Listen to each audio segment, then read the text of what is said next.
Hello friends, logical English classes में आपका स्वागत है। आपको पता हो भी होगा, जो पुराने स्टूडेंट हैं, कि लॉजिकल इंग्लिश पर ही आपको हिंदी व्याकरण का वीडियो भी मिल रहा है, बायोलॉजी का भी मिल रहा है, ठीक है ना। इंग्लिश का तो मिल ही रहा है। और आपको हम बता दें कि हिंदी व्याकरण का लगभग 3 से 4 वीडियो डल चुका है। और इस क्लास में हम लोग देखने वाले हैं, हम लोग देखेंगे कि ऑल प्राण क्या होता है। ऑल प्राण के बारे में हम लोग देखेंगे। महाप्राण के बारे में हम लोग देखने वाले हैं। महाप्राण के बारे में हम लोग देखेंगे, वो भी हम लोग ट्रिक से देखेंगे। ट्रिक से देखेंगे ताकि आपके दिमाग में हमेशा के लिए फिट हो जाए। ये चैप्टर बहुत सारे बच्चों को नहीं समझ में आता है, लेकिन इसे एक बार देखने के बाद आपको कोई भी डाउट नहीं होने वाला है। दूसरी बात क्या है, यहाँ से पूछता है कि घोष वर्ण क्या होता है। घोष वर्ण क्या होता है, और पूछता है कि अघोष वर्ण, ठीक है ना। अघोष वर्ण के बारे में पूछता है। आपको वर्ण में से लिख देगा, कोई भी लिख देगा, जैसे तालाबेश्वर लिख दिया। आपको ये पूछेगा ना कि ये कौन सा वर्ण है, ठीक है ना, कौन सा वर्ण है। या अल प्राण के बारे में पूछ सकता है, महाप्राण के बारे में पूछ सकता है, ठीक है ना। घोष के बारे में, अघोष के बारे में, ये सारे इम्पोर्टेंट पॉइंट है जहाँ से अक्सर आपके एग्ज़ाम में पूछा जाता है। यहाँ से आप समझिए कि आपका 2 से 3 नंबर आज इसी वीडियो में कंफर्म होने वाला है। 2 से 3 नंबर, वो भी हम लोग कॉन्सेप्ट प्लस ट्रिक के साथ हम लोग देखने वाले हैं। तो आइए शुरू करते हैं, आज का हम लोग क्लास शुरू करते हैं। पहला इसमें देखिएगा, जैसे हम लोग पढ़े हैं ना, व्यंजन वर्ण हम लोग पढ़ चुके हैं, और व्यंजन वर्ण के हम लोग कुछ भेद भी देखे थे। अब देखिएगा थोड़ा सा व्यंजन वर्ण के ही भेद हम लोग देखेंगे, लेकिन किस आधार पर देखेंगे। आपसे पूछता है कि श्वास वायु के आधार पर व्यंजन वर्ण के कितने भेद होते हैं, तो याद रखिएगा कि 2 भेद होते हैं। कितने भेद होते हैं? 2 भेद होते हैं। आपसे ऐसे पूछ सकता है कि श्वास वायु के आधार पर व्यंजन वर्ण के कितने भेद, तो क्या याद रखना है? 2 भेद होते हैं। पहला आपको क्या याद रखना है? ऑल प्राण व्यंजन याद रखना है, और दूसरा आपको याद रखना है महाप्राण व्यंजन। पहला क्या हो जाएगा? ऑल प्राण व्यंजन, और दूसरा क्या हो जाएगा? महाप्राण व्यंजन। ये दोनों इम्पोर्टेंट है, ऑल प्राण और महाप्राण। किसी भी एग्ज़ाम के लिए, कोई भी एग्ज़ाम आप दे रहे हैं, ठीक है ना, 10th का दीजिए, मैट्रिक का 10th का दीजिए, या इंटरमीडिएट वाला एग्ज़ाम दीजिए, हिंदी जिस विषय में आता है ना, उस सभी के लिए क्या है? इम्पोर्टेंट है ऑल प्राण और महाप्राण। अब बारी बारी से देख लेते हैं कि ऑल प्राण क्या होता है। देखिएगा, ऑल प्राण, जिन व्यंजनों के उच्चारण में श्वास की ध्वनि नहीं सुनाई पड़ती है, उससे हम लोग ऑल प्राण व्यंजन कहते हैं। जिन व्यंजनों के उच्चारण में श्वास की ध्वनि नहीं सुनाई पड़ती है, उसे हम लोग क्या बोलेंगे? अल प्राण व्यंजन बोलेंगे। अर्थात कहने का मतलब ये हुआ ना कि उच्चारण करते समय कम हवा की आवश्यकता पड़ती है।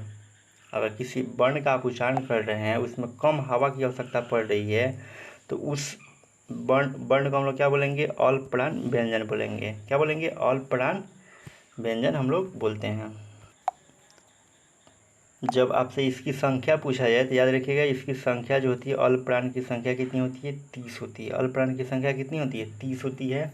आइए हम आपको दिखाते हैं कि कैसे 30 होगी, और कैसे हम लोग अल प्राण व्यंजन को हम लोग पहचानेंगे। क्योंकि आपसे एग्जाम में डिफिनीसन नहीं पूछा जाएगा, ठीक है ना। अल प्राण को पूछा जाएगा कि कौन इसमें अल प्राण है और कहाँ कौन महाप्राण है, और इसकी संख्या कितनी होती है, तो याद रखिएगा 30 होती है, ठीक है ना।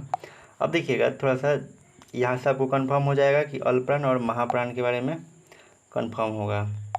देखिए, प्रत्येक वर्ग का पहला, तीसरा और पांचवा। वर्ग का मतलब क्या हुआ? जैसे क वर्ग में हम लोग देखे ना, क से अंग तक देखे थे पिछले वाले वीडियो में, तो उसमें का पहला, तीसरा और पांचवा जो वर्ण होगा, अवर, सभी स्वर और अंतःस्थ व्यंजन अल प्राण होंगे। इसमें 2 बातें हम लोग सीखें कि अल प्राण को पहचानने का तरीका क्या होता है।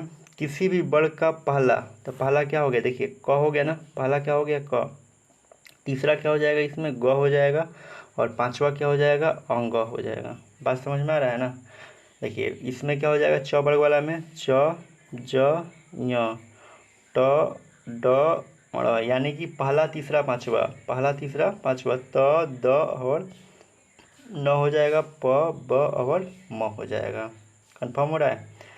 इसके अतिरिक्त आपको क्या मिलेगा? इसके अतिरिक्त आपको मिलने वाला है, जितना स्वर होता है, स्वर की संख्या कितनी? 11 होती है। अंतःस्थ व्यंजन की संख्या कितनी? 4। अंतःस्थ व्यंजन आपको पहले क्लास में बताए हैं कौन कौन होता है, य, र, ल और व। तो पूछ लेता है कि अंतःस्थ व्यंजन की संख्या कितनी होती है, 4। तो जो अंतःस्थ व्यंजन होगा और जो आपका सभी जो स्वर होगा वो सब क्या होगा, अल्प प्राण के अंतर्गत आएगा अल्प प्राण के अंतर्गत। अब कहेगा कि अल्प प्राण की संख्या कितनी होती है, तो याद रखिएगा 30। काउंट भी करवाएंगे कैसे 30 होती है, थोड़ा ध्यान दीजिएगा। अब देखिएगा थोड़ा सा यहाँ पर खुद लिखा गया है स्वर्ण वर्ण। स्वर्ण वर्ण की संख्या आपको बताया था कितनी होती है, 11 होती है। देख लीजिए यहाँ पर गिन लीजिए, स्वर्ण वर्ण की संख्या आपको मिल जाएगी, 11 आपको मिल जाएगी, ठीक है ना। उसके बाद ध्यान दीजिएगा, उसके बाद आपको याद रखना है, इसी में आता है अंतःस्थ व्यंजन, क्या हो जाएगा, य, र, ल, व। तो इसकी संख्या कितनी हो जाएगी, 4 हो जाएगी। इसकी संख्या कितनी हो जाएगी, 4। चलिए हम लोग काउंट करते हैं कि कैसे। जैसे हम लोग क्या देखे थे, क वर्ग में हम लोग क्या देखे थे, क वर्ग में आपको 5 मिलेगा, नहीं 5 नहीं 3 मिलेगा ना। पहला लेना है और तीसरा लेना है और पांचवा लेना है। एक वर्ग में 3 मिलेगा, च वर्ग में भी 3 मिलेगा, ट वर्ग में भी कितना मिलेगा, 3 मिलेगा, त वर्ग में भी कितना मिलेगा, 3 मिलेगा, और प वर्ग में भी आपको कितना मिलेगा, 3 मिलेगा ना। उसके बाद यहाँ से देख लीजिए अंतःस्थ व्यंजन में कितना मिलेगा, 4 मिलेगा, 4 मिलेगा ना। और यहाँ से देखिए स्वर वर्ण वाला में 11 मिलेगा। तो जोड़िए कितना होगा, 11 और 4 15, 3 18, 3 21, 21 और 3 24, और 3 27 और 3 कितना हो जाएगा जी, 30 हो जाएगा। टोटल कितना हो जाएगा, 30 हो जाएगा। इसलिए आप याद रखिएगा अल्प प्राण की संख्या कितनी हो जाएगी, 30 हो जाएगी। ट्रिक इसमें क्या था, पहला, तीसरा और पांचवा, कोई किसी भी वर्ग का पहला, तीसरा और पांचवा, मतलब 135। 135 आप याद रखिएगा ऐसे। 135 जो होता है अल्प प्राण होगा, और स्वर वर्ण और अंतःस्थ व्यंजन अल्प प्राण के अंतर्गत आएंगे। इनकी संख्या कितनी हो जाएगी अल्प प्राण की, टोटल 30 हो जाएगी। ऐसे आपको याद रखना है। 135 मतलब अल्प प्राण, उसके साथ स्वर वर्ण को रखना है और अंतःस्थ वर्ण को रखना है, ठीक। तो कहेगा कि अल्प प्राण की टोटल संख्या कितनी हो जाएगी, 30 हो जाएगी। चलिए आशा करते हैं कि आपको अल्प प्राण में अभी तक कोई डाउट नहीं हुआ होगा, ठीक है ना। अगर आपको समझ में आ रहा होगा ना तो कुछ संकेत दीजिए कमेंट में, ठीक है ना, ताकि हमको ही पता चल सके कि जो हम समझाते हैं आपको समझ में आ रहा है। और बीच में आप छोड़िएगा नहीं, लास्ट तक ज़रूर देख के जाइएगा, यहाँ से आपका 2-3 नंबर कन्फर्म ज़रूर होगा। आप एग्ज़ाम देने जाइएगा तब आपको समझ में आएगा, या जब बनाइएगा ना क्वेश्चन पेपर हिंदी वाला, तो वहाँ से आपको समझ में आ जाएगा कि हाँ क्वेश्चन पूछा जाता है कि नहीं पूछा जाता है। और वैसे बच्चे जो इस चैनल को अभी तक सब्सक्राइब नहीं किए हैं वो सब्सक्राइब कर लें और लाइक का बटन दबा दें, और ज़्यादा से ज़्यादा अपने फ्रेंड के पास इसे शेयर करें। आइए हम लोग देखते हैं, अब दूसरा देखते हैं हम लोग महाप्राण के बारे में हम लोग देखेंगे। और महाप्राण भी बहुत इम्पोर्टेंट है, देखिएगा ध्यान दीजिएगा। महाप्राण दूसरा क्या है, महाप्राण है जिन व्यंजनों के उच्चारण में वायु अधिक मात्रा एवं अधिक वेग से निकलती है। इसमें क्या होगा, इसमें क्या होगा कि वायु अधिक मात्रा एवं अधिक वेग से निकलती है, उसे हम लोग क्या बोलेंगे, महाप्राण बोलेंगे। ये तो डिफिनीशन आपके एग्जाम में पूछेगा नहीं, लेकिन आपको ये भी ध्यान रखना है कि इसमें वायु अधिक मात्रा में क्या निकलेगी, वायु अधिक मात्रा में निकलेगी और अधिक वेग से निकलेगी। इसकी संख्या आपके एग्जाम में पूछ लेता है कि महाप्राण की संख्या कितनी होती है, 15 होती है।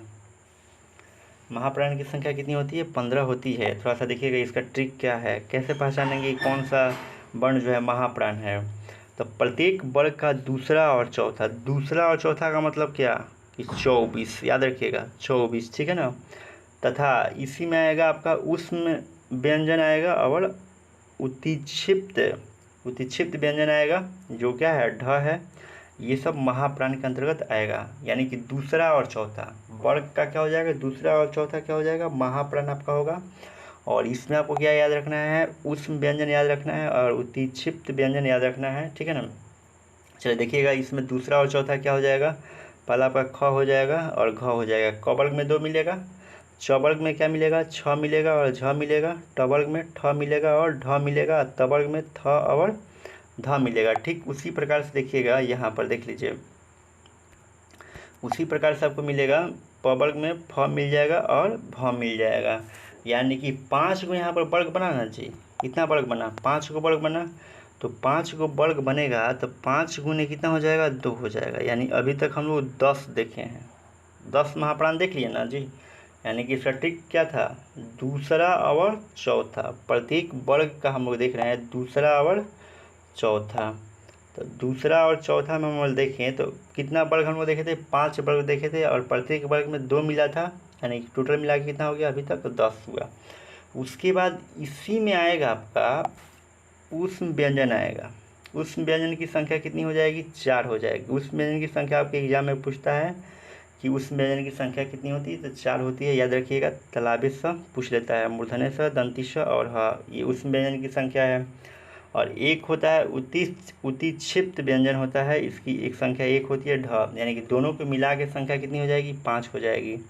ठीक है ना, दोनों की मिला के संख्या कितनी हो जाएगी, 5 हो जाएगी। ठीक, तो देख लीजिए टोटल जोड़ेंगे तो कितना हो जाएगा, +15। बात समझ में आ रहा है ना। यानी हम लोग क्या देखिए, महाप्राण में हम लोग ये देखें कि प्रत्येक वर्ग का दूसरा और चौथा, प्रत्येक वर्ग का दूसरा और चौथा वर्ण जो होगा महाप्राण होगा। और इसमें जो होगा ऊष्म व्यंजन, तालाबे स, मूर्धन्य स, दंती स और ह, ये भी ऊष्म व्यंजन जो होगा महाप्राण में आ जाएगा। उतिक्षिप्त वाला एगो ढ किस महाप्राण में आएगा। तो 10 और 5 कितना हो जाएगा जी, आपका 15 हो जाएगा। आशा करते हैं कि आपको ये वीडियो समझ में आ रहा होगा। ठीक है ना। अब हम लोग देखेंगे थोड़ा सा कंपन के आधार पर, हम लोग देखेंगे कंपन के आधार पर वर्णों के कितने भेद होते हैं। यहाँ से ही प्रश्न पूछता है कि बताइए कंपन के आधार पर वर्णों के कितने भेद होते हैं। तो याद रखना है कितना, 2। कंपन के आधार पर भी वर्णों के कितने भेद, 2 भेद होते हैं। पहला इसमें याद रखिएगा आप, पहला याद रखिएगा घोष वर्ण या सघोष वर्ण, एक ही नाम है, घोष वर्ण या सघोष वर्ण। दूसरा होता है अघोष वर्ण। क्या याद रखेंगे, पहला घोष या सघोष, दूसरा क्या होता है अघोष वर्ण। आइए इसमें देखते हैं हम लोग, पहला देखते हैं घोष वर्ण क्या है। ठीक है ना, घोष वर्ण हम लोग देख लेते हैं। देखिएगा घोष वर्ण, घोष को ही क्या बोलेंगे हम लोग, सघोष बोलेंगे। कह रहा है कि जिन वर्णों के उच्चारण करते समय स्वर तंत्रियों में गूंज या कंपन होती है, जो उच्चारण कर रहे हैं तो स्वर तंत्रियों में जब कंपन होगा ना या गूंज होगा तो उसी को हम लोग क्या बोलते हैं, घोष वर्ण बोलेंगे।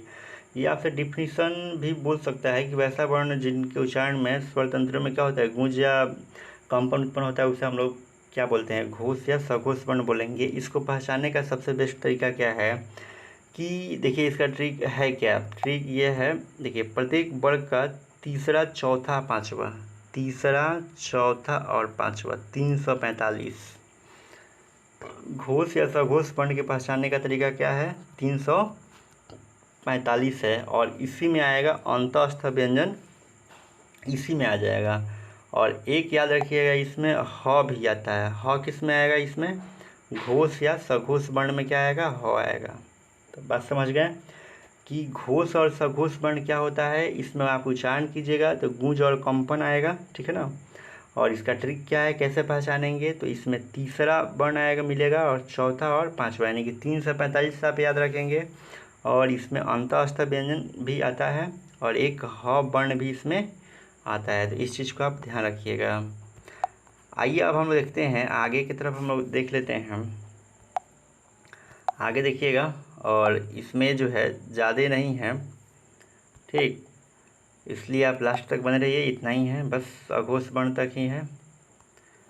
अब देखिएगा थोड़ा सा ध्यान दीजिए, हम लोग क्या देखे थे, तीसरा चौथा और पांचवा देखे थे ना जी, तीसरा चौथा और पांचवा। तो देखिएगा तीसरा हो गया, चौथा हो गया और पांचवा, प्रत्येक वर्ग का तीसरा चौथा और पांचवा। तो क वर्ग में क्या मिला, ग घ अंग। च वर्ग में क्या मिलेगा, ज झ ञ। ट वर्ग में ड ढ और मिलेगा। त वर्ग में द ध और न मिलेगा। प वर्ग में क्या मिलेगा, ब भ और म। स्पष्ट हुआ। यहाँ पर इसका ट्रिक भी लिख दिया गया है, घोष या अघोष का 345 आपको क्या करना है, याद रखना है। उसके बाद इसमें स्वर वर्ण भी आएगा, क्या आएगा, स्वर वर्ण भी आएगा। इसकी संख्या कितनी होती है, 11 होती है। अंतःस्थ व्यंजन की संख्या कितनी हो जाएगी, 4 हो जाएगी। लेकिन इसमें ह भी आएगा, एक और भी आएगा अलग से ह, जो आपको बताए थे। यानी कि देखिए यहाँ से आपको कितना मिल रहा है, यहाँ से आपको मिलेगा 15 मिल गया, वहीं 15 यहाँ पर लिखा गया है। और 5 यहाँ से आपको मिल जाएगा, य र ल व और ह 5 यहाँ से मिल गया। और 11 क्या हो जाएगा आपका स्वर वर्ण हो जाएगा, यानी कि इसकी संख्या कितनी हो जाएगी 31। तो आपसे पूछता है कि घोष या सघोष वर्णों की संख्या कितनी हो जाएगी, तो 31। क्या याद रखेंगे 31 याद रखेंगे। अब चलिएगा अघोष वर्ण हम लोग देख लेते हैं कि अघोष हम लोग किसे बोलेंगे। अघोष में आपको क्या याद रखना है, देखिए जिन वर्णों को उच्चारण करते समय हमारी स्वर तंत्रियों में गूंज या कंपन उत्पन्न नहीं होता है। अगर आप किसी वर्ण का उच्चारण कर रहे हैं और स्वर तंत्रियों में गूंज या कंपन उत्पन्न नहीं होगा तो उसको हम लोग क्या बोलेंगे, अघोष वर्ण हम लोग बोलते हैं, अघोष वर्ण हम लोग बोलेंगे। इसे हम लोग कैसे पहचानेंगे, तो इसके लिए आप ध्यान रखिएगा, इसको पहचानने का एक विशेष नियम यहाँ पर हम लिखे हुए हैं। देखिए इसका ट्रिक है, प्रत्येक वर्ग का पहला और दूसरा का मतलब 12 ना जी, प्रत्येक वर्ग का पहला और दूसरा, और साथ ही में आपको याद रखना है कि उस व्यंजन इसमें आएगा। ठीक, तो अब देख लीजिए पहला और दूसरा, जैसे क वर्ग में आप देखेंगे तो क और ख आएगा ना जी। च वर्ग में छ और छ, क्योंकि पहला और दूसरा ही देखना है। ट वर्ग में क्या आएगा ट और ठ। ठीक, त वर्ग में त थ प, प वर्ग में आपका क्या आएगा प और फ। यानी कि 5 वर्ग होता है ना, तो एक वर्ग में 2 मिल रहा है, एक वर्ग में कितना मिल रहा है 2 मिल रहा है ना। तो 5 दूना 10, तो ऐसे ही हो गया 10, ऐसे हो गया ना। और उसके बाद देखिए उस व्यंजन में आपको बताया गया था ना, तालाबे स, मूर्धन्य स और दंती स। ठीक, इसमें 3 आएगा, ह नहीं आएगा। ऐसे तो उस व्यंजन की संख्या 4 होती है, लेकिन इसमें ह नहीं आएगा। तो टोटल यहाँ से आपको 3 मिला और यहाँ से कितना मिला आपको 10 मिला। 10 और 3 कितना हो जाएगा 10 और 3 कितना हो जाएगा 13। तो अगर आपसे पूछा जाता है एग्ज़ाम में कि बताइए कि अघोष वर्ण की संख्या कितनी होती है टोटल, तो आप क्या लिखेंगे 13 लिखेंगे। पहचानने का तरीका क्या था, किसी भी वर्ग का पहला और दूसरा वर्ण जो होगा वो अघोष वर्ण हो जाएगा और इसमें क्या आ जाएगा आपका उष्म व्यंजन आ जाएगा। तो आशा करते हैं कि आपको ये वीडियो जो है होगा, लेक्चर जो लगा होगा बहुत अच्छा लगा होगा। और अगर अच्छा लगा होगा तो आप इसे लाइक और शेयर ज़रूर करेंगे, और जो भी बच्चे इस चैनल को अभी तक नहीं सब्सक्राइब किए वो सब्सक्राइब कर लेंगे और ज़्यादा से ज़्यादा शेयर करने का प्रयास करेंगे। चलिए थैंक यू, धन्यवाद। मिलते हैं आपके एक कमेंट के बाद, और आप लोग मन लगा के पढ़िए और ऐसे ही आगे बढ़ते रहिए। थैंक यू, धन्यवाद।